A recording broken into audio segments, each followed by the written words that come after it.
Marcos, you are fired! Marcos, you are fired!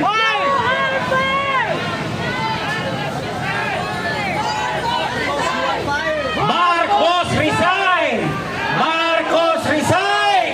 Marcos, resign! Hindi ako mag-opening remarks, baka closing remarks. Mga kababayan, sa ngalan ng mga pamunuan ng Save the Philippines Coalition, isang pagpupugay, happy birthday kay Gat Andres Bonifacio. Birthday sa lolo ko! Na dapat tayo'y nagsasaya sa araw ng pagsilang ng ating bayani. Tayo ay napakalungkot, naghihinagpis. Dahil ang dinaanang krisis ng panahon ni Gat Andres Bonifacio sa kamay ng mga dayuhan ay siya ring krisis na hinaharap ng ating inang bayan. Tama ba? Buhay na ako, ma'am. Kaya Diyan sa token natin. mga kasama, tayo'y nagkakaisa na terrible ang krisis ng inang bayan.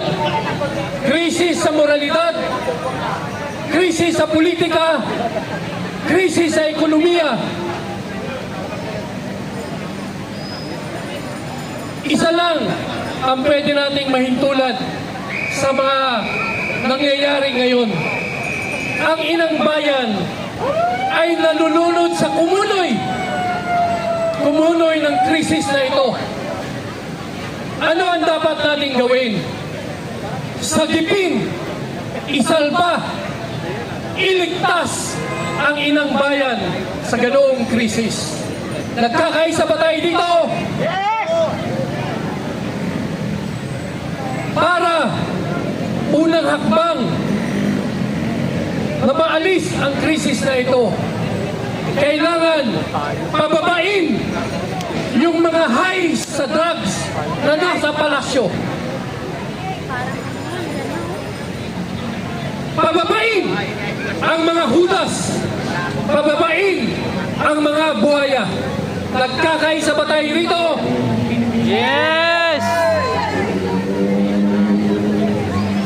Ang hahalili, walang iba, kundi ang Vice Presidente. Vice President Inday Sara, the sole, the only replacement in a constitutional succession. Dapat ibasura lahat ng mga formula na inilalatag nila.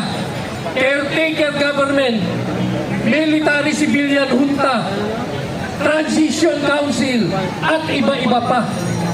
Lahat yan ay wala sa ating batayang batas, ang ating konstitusyon.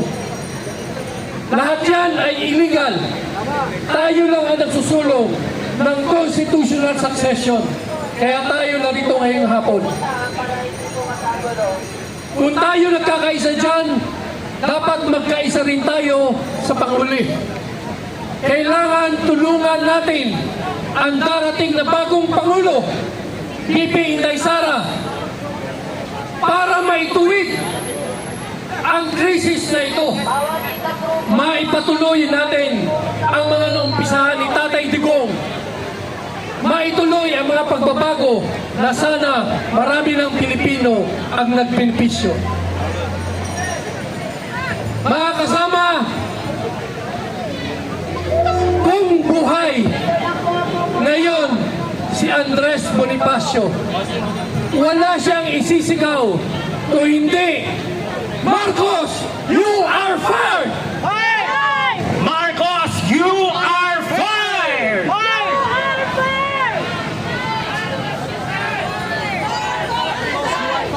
Marcos, resign! Marcos, resign! Marcos, resign! Sa naipahayag na kanina, dahil tayo organisadong grupo, magdi-disperse tayo ng organisado rin. Magmamarcha tayo kung saan tayo galing kanina, tungong rekto. mapalapit man tayo sa palasyo para marinig ng bangag ng bungi ang sigaw ng taong bayan. Marcos resign! Marcos, you are fired! Atuho, magandang hapon po sa inyong lahat. Ako po si Mus Lidasan, tubong Maguindanao, taga Cotabato. Ako po ay isa sa mga convenor ng Maisog at ngayon ay part po ng Save the Philippines Coalition. Bago po ibigay o explain sa inyo ng maikli kung ano yung Save the Philippines Coalition, nais ko po lamang malaman kung meron po bang mga Maguindanaon dito. Lakas lang po, meron po bang mga Maguindanaon dito? Meron po bang mga Maranao? Mga Tausug? Nandito, mga Sama at iba pang mga Bangsamoro. Tayo po sa farm ay hindi nakakalimot sa tulong ni Presidente Rodrigo Roa Duterte. Dahil po sa kanya, nagkaroon tayo ng klarong Bangsamoro Autonomous Region in Muslim Mindanao. Isa po ako sa gumawa ng batas na yan na ipinasa natin sa Kongreso at si President Duterte po ang pumirma ng batas na yan. Ngunit nung natapos na, nandyan na ang BARM, nandyan na ang block grant, nandyan na ang tulong ng gobyerno sa atin. Yung lahat ng nakinabang sa tulong ng gobyerno ay nakalimutan na nila si President Duterte. Nung kinidnap si Duterte at dinala sa The Hague, wala pong narinig na galing sa BARM na kinondemn yung ginawa nila. Wala pong leader sa BARM na nagsasabi ng Marcos resign at sila po ay hinahayaan ang katiwalian at lahat ng mga masasamang ginagawa ng ating gobyerno.